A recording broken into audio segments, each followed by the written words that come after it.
All right, so got myself a bottle of water. Took a break. So excuse me if I drink every now and again. There's a lot of ground still to cover. All right, feats. This section offers a collection of feats. Really? The feat section offers feats? I didn't expect that. And next they're going to tell me they're going to offer hands. I'm sorry, I have no idea where that came from. Anyway, feats. Parts of a feat. The description of a feat contains the following parts which are presented after the feat's name. Level. Each feat has a level. To take a feat, your level must equal or exceed the feat's level. So pretty much you can't take every single feat to start anymore, which makes sense, I guess. I think that's also where the epic boon feats are going to come from in the end. So that's kind of interesting that they're putting level descriptions on it, I guess. Prerequisite. You must meet any prerequisite specified in a feat to take that feat unless a special feature allows you to take the feat without prerequisite. Ow.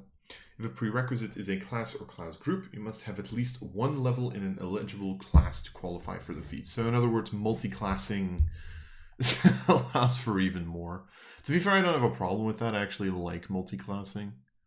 I think it opens up a lot of possibilities. I always allow multi-classing for my players. Then again, I have less of a problem with like the giant min-max builds as well, so I don't know. And repeatable. If a feat is repeatable, you can take it more than once. If it isn't repeatable, you can take the feat only once. I'm curious, like they felt the need to put repeatable as like an actual keyword. So does that mean that they have a lot of repeatable feats is my question, I think. Bonus feats at 20th level. A DM can use bonus feats as a form of advancements after characters reach 20th level. A way to provide greater power to characters who have no more levels to gain. With this approach, each character gains one feat of their choice for every 30,000 experience. I think originally this was 50,000, if I recall correctly. The character earns above 350,000 experience. So the XP curve is seemingly staying the same still. So good to know.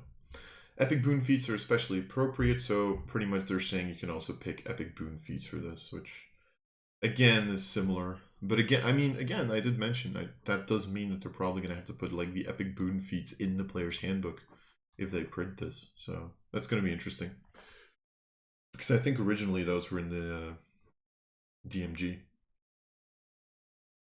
Feat descriptions. Here are descriptions of feats available to classes presented in this document. Members of those classes can also select feats from the previous installment of North Arcana Character Origins. Ability score improvement. So this is pretty much the normal one, I would assume. Increase one ability score of your choice by 2. Increase 2 by 1. You can increase an ability score above 20. So it's repeatable and it has no prerequisite, although it is a 4th level feat. So pretty much, I'm assuming that's to make sure that like a level 1 variant human doesn't take this.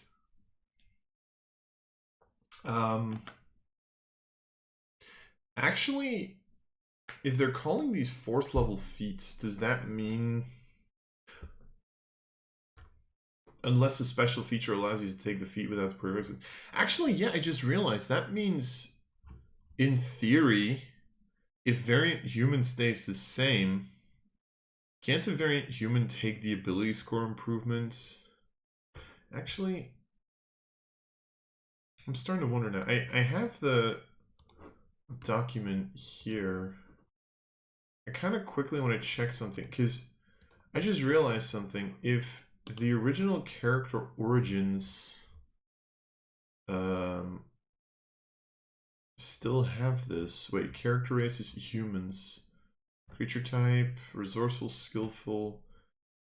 You gain the skilled feat or another 1st level feat of your choice. Okay, so the human does need a 1st level trait, a 1st level feat, not a 4th level one like the ability score improvement is. Okay, because I was thinking like otherwise you could like go variant human, get 2 +1s, and then get another +2, which would pretty much give you a +3, which would mean human would be the only class or the only ancestry that would allow you to get to 18 in a stat at level 1, which is one thing that they did balance around, except with Tasha's weirdo background that I refuse to use. Interesting. Anyway, so ability score improvements is in other words is very much just, yeah, just a renamed version of the original ability score improvement, I guess. I mean, the only thing that this does, I think, is it makes newer players kind of actually want to look at the feats, and it makes them not optional the way that they were in the original PHB, because I think feats are technically an optional rule. Actor. Prerequisite Charisma 13. Actually, I'm curious, because I think most of these feats are also in the player's handbook, right? Let's see if I can find these. Actor is 1. So skilled at Mimicry and Dramatics, you gain the following benefits. Increase your Charisma score by 1 to a maximum of 20. While disguised as a fictional person or a real person other than yourself, you have advantage on Charisma checks performance to convince others that you are that person. And Mimicry. You can mimic the sound of other creatures, including speech. To mimic a sound or a way of speaking, you must listen to it for at least 1 minute. Anytime thereafter, you can make a DC 15 Charisma check performance to perform the Mimicry. On a success, you perform it convincingly for up to 1 hour. Okay, so changes. So the ability score improvement is still the same. The original actor feat had advantage on Charisma Deception and Charisma Performance when trying to pass yourself off as another character. So the Deception is gone. And then Mimicry, originally, it was a Charisma Deception check contested by an Insight check. Whereas here, you just have to make 1 performance check. That's kind of... I think this is better, right? Here it's just like if you make the check, you're okay. And especially if you're playing like a bard with expertise in charisma. So yeah, I like this. All right, athlete is in the original list. Wow, God, athlete. Apparently they weren't ordered alphabetically in the original PHP. Athlete, strength, dexterity, or constitution 13. That was not in... Actually, the requirements, I don't think, were in the original feats. Yeah, you didn't need 13 charisma to get actor. You didn't need 13 strength, dex, or con. To be fair, how many characters are you really going to have with, like, 12, 12, 12 or something across the board for these 3 stats? Like, I'm legitimately curious. Like, I don't know, like, you probably could have a character like that, but I feel like very few characters are actually going to have this. Anyway, increase your strength, dexterity, or con score by 1. Originally only used to be strength or dex. Again, a climb speed equal to your speed. You are prone, you can right yourself with only 5 feet of movement. That is the same. And jumping, you have advantage on any ability check you make for the jump action. Oh no, climb speed is also the same. Only here it says climbing doesn't have your speed. And here it's you can make a running long jump or a running high jump after moving only 5 feet on foot rather than 10 feet. Whereas here you just get advantage for the jump action. So the jump action, so jumping has actually become an action, which is probably not a bad thing, because jumping was always a really weird thing in 5e, where it was like kind of part of your movement. But what happened if your jumping speed became longer than your movement speed? Like, I don't know. I always thought this was weird. Anyway, Charger, I do hope they buff this, because Charger always felt like a really bad feat. Proficiency with any martial weapon, sure. So the prerequisite is new. Not repeatable. You have trained to charge headlong into battle, gaining the following benefits. Ability score increase, strength or dex goes up by 1, which is new. Improved dash. When you take the dash action, your speed increases by 10, sure. And charge attack, if you move at least 10 feet in a straight line immediately before hitting with an attack as part of the attack action on your turn, choose one of the following effects. Gain a d10 bonus to the attack damage roll or push the target up to 10 feet, provided the target you want to push is no more than one size larger. You can use this benefit only once on each of your turn. Okay, so this is pretty cool. Pretty much this just gives you a charge attack.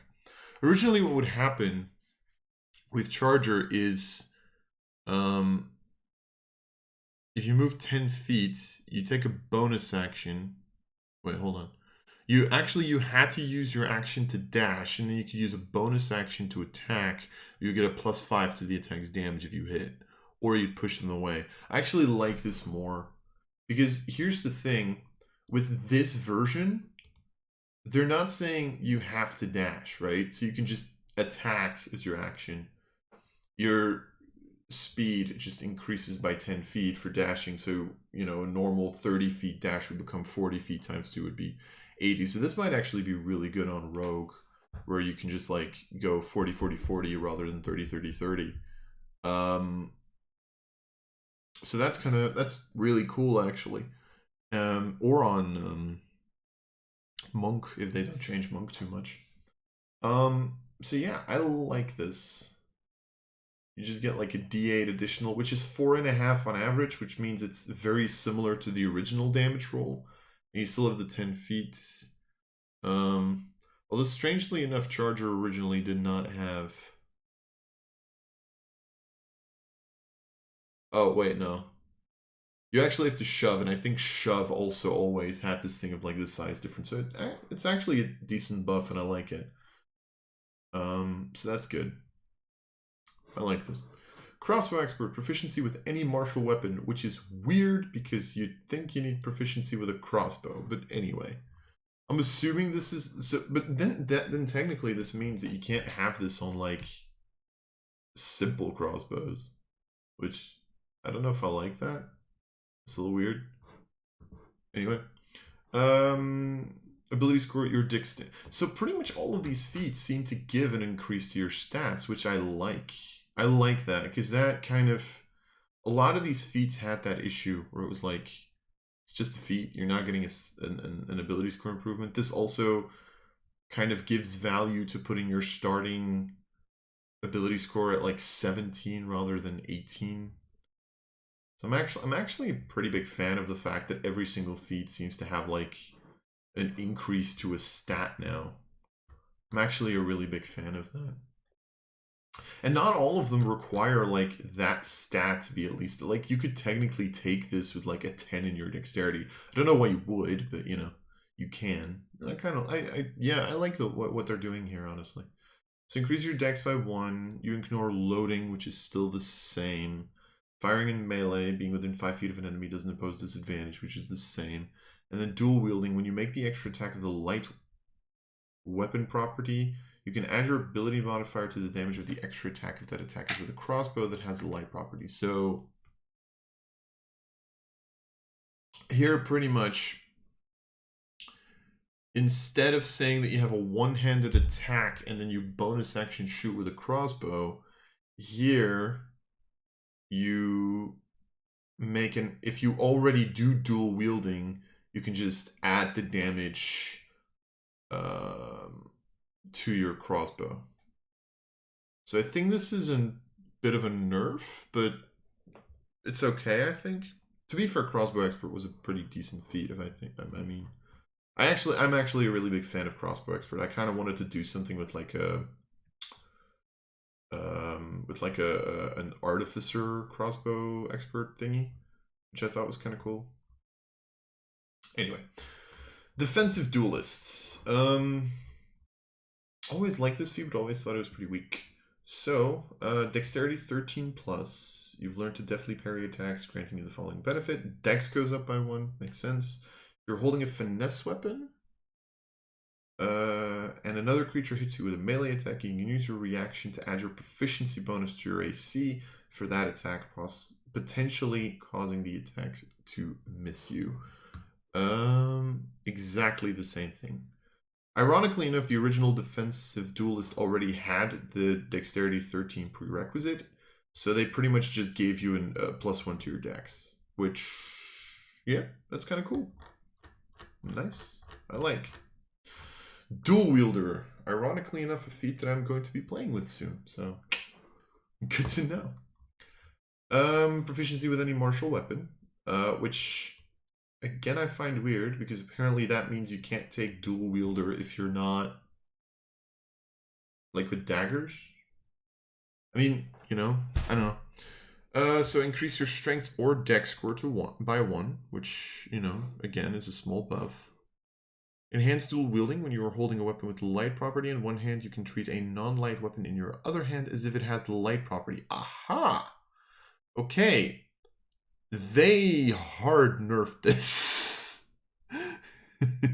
So you lose the +1 to AC. And originally, you were able to have 2 non-light weapons in your hand. Here you can only have 1.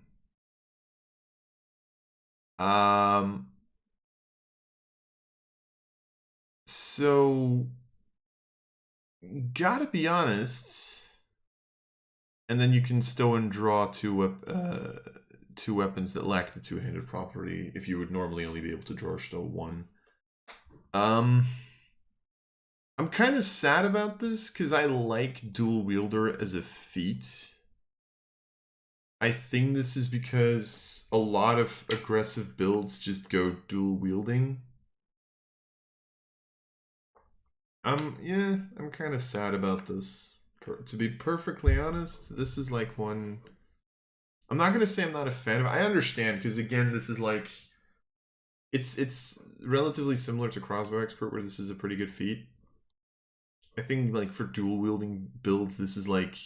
This has always been like a must-take almost. For like dual wielding builds. But yeah, I don't know. I'm sad about this one. I will say that. I'm sad about this one. I think they can remove the +1 to AC. I get that completely. Especially with the fact that you're increasing your strength or dexterity score. But I would like the idea of still like being able to dual wield like long swords or warhammers or whatever. That was like kind of the cool fantasy. Like the fact that you have to go like long sword, short sword is like, I don't know. I get it, but I get the idea behind this. Like from a story perspective, it makes way more sense that like your offhand is like, you know, a smaller weapon as your main hand still, you know, I'm doing my main hand as my left hand, which is totally not the case. I'm right-handed, but still. So yeah, okay, sure. Then durable. Constitution 13 required, which I think was a thing. No, it wasn't. Never mind. Hearty and Resilience. You gain the following benefits. So increase your con, which was a thing. Defy death. You have advantage on death saves. That was not a thing. And as a bonus action, you can expend one of your hit die, roll the die, and regain a number of hit points. So originally, this was when you roll hit die, you at least recover twice your Constitution modifier, which made it pretty niche. And also, to be fair, I think durable is like the original durable was very much dependent on what kind of a game you were playing, right? Because one of the issues that I've personally had with D&D in the past has been the fact that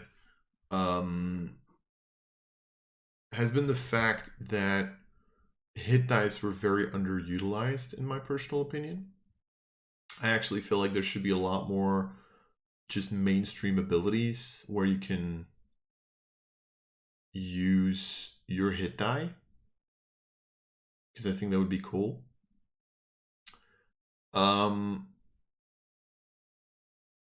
But at the same time, you know, what I was going to say is like, you know, you didn't really use hit die as a thing. Like they were a resource if you had a lot of short rests, if you had like a long dungeon to get through.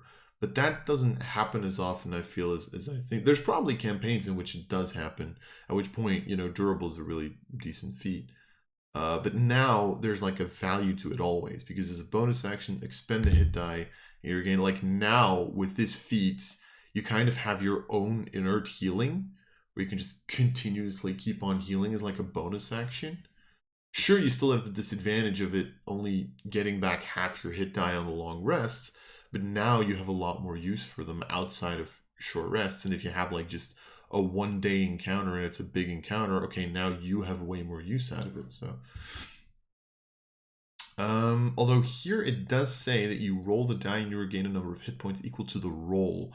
So then does that mean that you don't add your constitution modifier, or does it? Because that's I'm not 100%.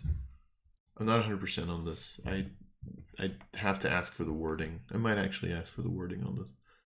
I'm a little unsure. All right. Elemental Adept is also, I think, a pretty decent feat in the original. Spellcaster or pack magic feature makes sense. Repeatable, yes, but you must choose a different damage type each time for energy mastery. I think this was a thing already, right? Yeah, that was already a thing in the original feat. Increase intelligence, wisdom, or charisma by 1, which was something that was not there originally.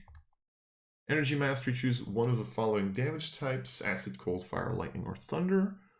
Acid, cold, fire, lightning, or thunder, same types. Spells you cast ignore resistance to the chosen damage type. And in addition, when you roll damage for a spell you cast that deals damage of that type, you can treat any 1 on a damage die as a 2. So pretty much exactly the same feat, with the difference of the requirements now being spellcasting, where ironically enough, that's different, because originally it was the ability to cast at least 1 spell. So if you picked up Magic Adept or Magic Initiate or something like that, you were actually able to get Elemental Adept, which I don't know. Actually, Magic Initiate was in the previous one, I think, right? As a feat. I seem to remember. Is it? I don't know. Oh wait, no, these are backgrounds. Oh, feats, here. There you go. Magic Initiates. You've learned the basics of to choose a spell list. You get 2 first level spell. Yeah, that technically doesn't give you spell casting, so you can't actually get Elemental Adept with Magic Initiate anymore, which is interesting. I don't think there's a lot of people that would do it anyway, but you know, it's a small nerf. But honestly, other than that, like, you get an increase to one of your stats. I think this is just straight up a buff, right, to the feat. Again, still a pretty big fan of the fact that a lot of these feats give like a +1. Epic Boon. Ooh, we're at the Epic Boon. So these are new. Epic Boon of Combat Prowess. If you are in the Expert or Warrior group, when you miss with a melee attack, you can hit instead. Okay. You can do this once per combat. Okay, sure. That's kind of cool. Okay, sure. Dimensional Travel. Expert or Mage. You can cast Misty Step without expending a spell slots. Can't use it again until you roll initiative or finish a short or long rest. Okay, sure. So you get a free Misty Step. That's pretty good. This is decent, although is very reliant on the magic. Well, to be fair, at level 20 you probably have like a shit ton of magic items, so this would be pretty good. And then Misty Step is like a 2nd level spell that you can get once per combat, like a 30 feet teleport to get out of melee and stuff. That's pretty good. Epic Boon of Energy Resistance. You get resistance to one of the following damage types: acid, cold, fire, lightning, necrotic, poison, psychic, radiant, or thunder. And you can change that damage type. This is very DM dependent, I think. Because if your DM allows you to figure out what you're about to fight, this can be pretty good, right? Because you can become, like, if you know you're about to fight like an ancient green dragon, like, you're pretty much gonna pick up poison, right? But even then, there's a lot of encounters that can change up their damage types on the fly. Like if you're playing against the wizard BBEG, then in a lot of cases they're gonna have like fireball and lightning bolt, and then they just change whatever they want. So I think this one feels underwhelming personally, if I'm being honest. Epic Boon of Fortitude. I know this originally was one. Your hit point maximum increases by 40. When you regain hit points, you regain additional hit points equal to your con, but you can only do that once per round. That's pretty good. Like 40 hit points. Like, what's the highest amount of hit points you can technically get, like, on average? On a barbarian, you'd be looking at, like, an average of 7 plus 5. On your con, technically they would go 7 plus 7, so 14 times 20, 280. Okay, that's a lot, actually. Barbarian, that's actually not that much. It's like a 7. Although, technically, like, an eighth of your hit points come from this feat if you do that. A little bit less, because technically at first level you get max hit points, so 285 technically. And no one has any idea what I'm talking about at this point. I don't care. Epic boon of irresistible offense. The damage you deal always ignores resistance. Expert or warrior group. Again, it's only resistance. It's not immunity at this level. There's a lot of immunities usually. No. This feels underwhelming as well. Epic boon of luck. Immediately after you roll a d20 for a d20 test, roll a d10 at the number. Can't use it again until you roll initiative or finish a short or long rest. It's weird that they're adding the you can't use it again until you roll initiative thing. Like, they're adding that a decent amount. It's interesting. This is okay. I'm assuming a d20 test is going to be any d20 roll, so ability check, attack roll, and saving throw. This is okay. This is like, on average, this is 5.5, so this is a little better than getting advantage on the roll. On average. Because on average, getting advantage on the roll is like about +5, I think. I'd need to recalculate it. Yeah, this is okay. I feel like this would be still better, like dimensional travel. I don't know. Expert or mage, epic boot of the night spirit. While within dim light or darkness, you can become invisible as an action. You remain invisible until immediately after you take an action or reaction. So any action or reaction. You can take bonus actions as much as you want. So pretty much you pick this up on a rogue. You use your action to become invisible. You use your bonus action to dash. It's like, because you don't need to disengage, because technically you can't take attacks of opportunity if you're invisible. Okay, sure. Let's go with that. Sure. Oh, epic boon of peerless aim. Is this? Wait, hold on. Is the original one that we looked at? Oh yeah, melee attack and ranged attack. Huh. Okay, sure. Epic boon of recovery. Regain a number of hit points equal to half your hit point maximum. Half your hit. Wait, I'm sorry. What? What? You can use a bonus action to regain a number of hit points equal to half your hit point maximum? Excuse me? Could you imagine this on like a bear totem barbarian with like a fucking 280 hit points? You literally just get a free 140 hit point heal and you're resistant to everything, so that's 280 hit point. How do you die? Especially with this. You succeed on every this is insane. This is even insane on a wizard to an extent. Wow, this is so good. It has no prerequisite. It doesn't even belong to a group or anything. Just anything can take this. Fuck, this is so good. And it's a bonus action? This is only bad if you're running into like a creature like a vampire or something, which sucks away your max HP. It's the only time that this is really bad. Like, this is... It's not even bad at that point. It's still a bonus action heal. Like, the moment this becomes useless is the moment you're pretty much already dead anyway.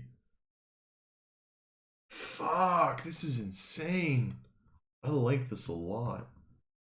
Epic boon, yeah, okay, get proficiency in all skills. That's pretty good too. Epic boon of speed. Speed increases by 30. I feel like speed is undervalued in a lot of cases. The boon of undetectability can't be seen or heard by any means while you are hidden. Okay, so this is just really good on rogue. Cool. Epic Boon of the Unfettered. As a bonus action, you can take the disengage action, which also ends the grappled and restrained conditions on you.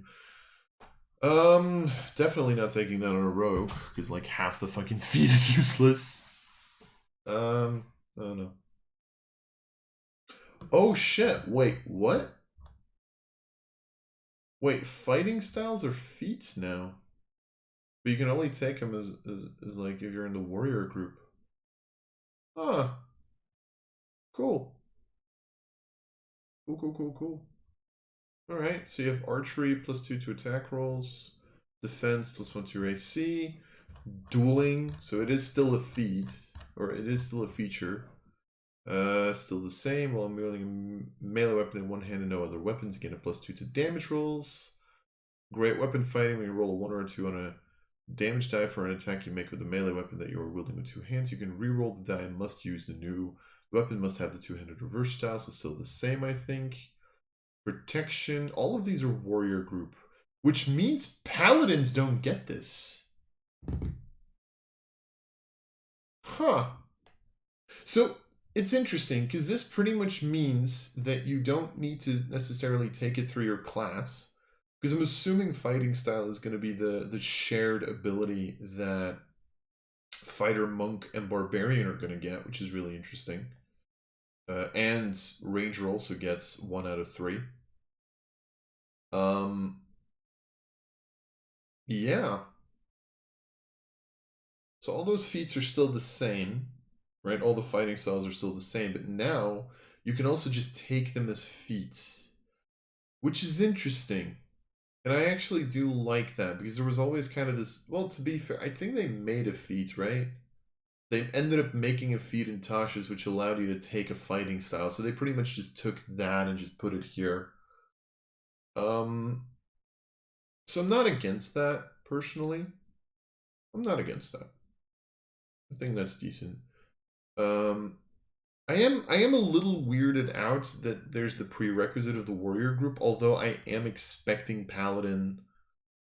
Because no, actually, we have the example with ranger, right? Ranger has the ability to get a fighting style, so this is a prerequisite if you just want to take it as a feat, but you can technically get it through other means, which I think they literally mentioned at the beginning of the feats descriptions, don't they? I'm just not paying attention.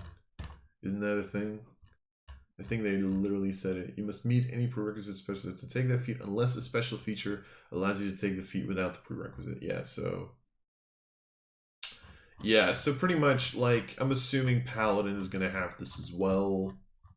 But this does mean Monk can take this. And I'm starting to expect that Monk is actually going to be able to take this just flat out, which is really interesting. Because which one do you even take? Because defense is useless because you don't wear armor. Dueling's useless because you don't use weapons. Great weapon fighting is useless because none of the two-handed weapons are like great weapon fighting. Two-weapon fighting, you can kind of do it like short swords, but at a certain point in time, your fists deal more damage. Archery, you don't really use. Well, you can use darts, but I don't know. That seems kind of weird. Guess we'll see when the warrior group comes out. Grappler is a feat that's in the list again, right? Strength or dexterity 13+. Originally only had the prerequisite of strength, so now you can take it on a dex. Cool. Okay. Ability score increase, so you increase your strength or dex by 1, which wasn't there. You have advantage on attack rolls against a creature grappled by you, which is the same as it was originally. You aren't slowed when you move a creature grappled by you, provided the creature is your size or smaller. Okay, so they're officially putting, so I'm assuming they're officially putting in the rule where they're putting in the rule where you can kind of move creatures that you have grappled, but only at half movement speed, which I'm assuming slowed means. So that means that you can pretty much just grapple someone and then move them 30 feet. And then take this with Charger and like have someone grappled as an action, or have someone grappled as like you know, a thing, and then like next turn you just like fucking dash with them for 80 feet. How hilarious would that be? That's kind of cool. I like it. Punch and grab. When you hit a creature with an unarmed strike as a part of the attack action on your turn, you deal damage to the target. Also grapple it. You can use this benefit only once per turn. Also, I just realized, didn't they change grappling? I just realized this. They changed grappling in the original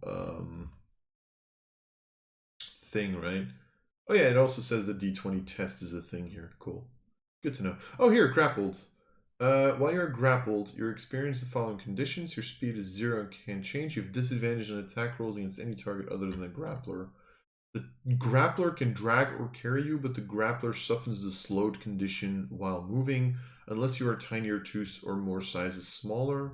And you can make a dexterity or strength saving throw against the grapple's escape DC at the end of each of your turn, ending your condition.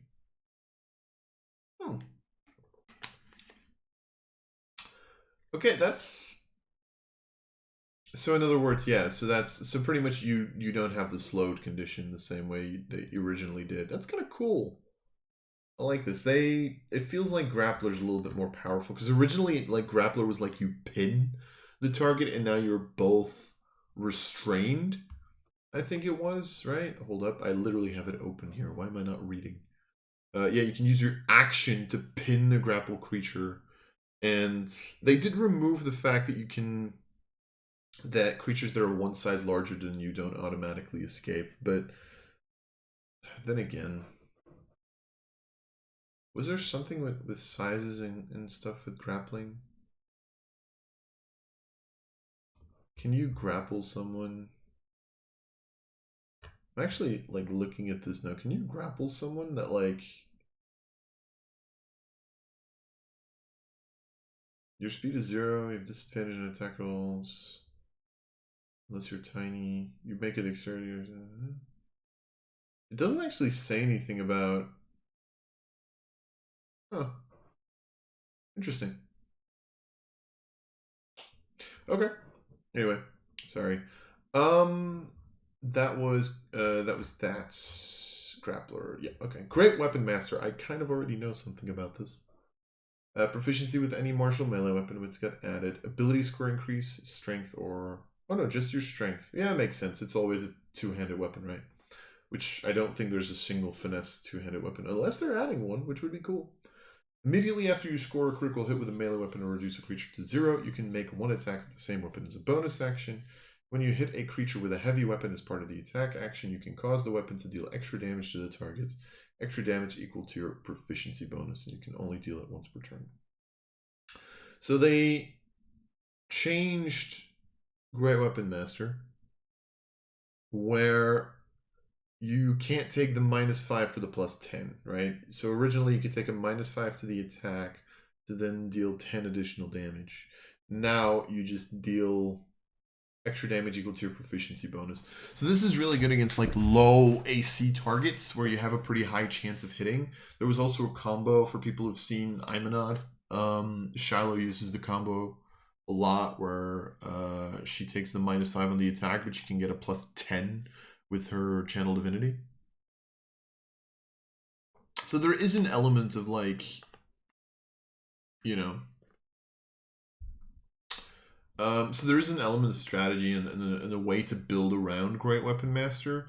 Here it's just like, yes, you can use a heavy weapon. It does say a heavy weapon, which I don't know if every heavy weapon has to be two-handed, which I find interesting. And ironically enough,